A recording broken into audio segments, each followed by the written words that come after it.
Who doesn't love chocolate? Its rich taste and oh so comforting sensation.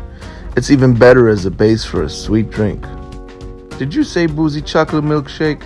If so, you're in for a treat. In a pint glass, add 1 ounce of your favorite vodka, 0.75 ounce of Kahlúa, 3/4 of an ounce Creme De Cacao, 3/4 of an ounce Bailey's, and 1/2 ounce of heavy cream for that delicious creaminess. Add a few ice cubes to that shaker. Shake all those goodies up. The more you shake, the smoother the drink. Get your martini glass and garnish it with some chocolate syrup. Pour that bad boy up.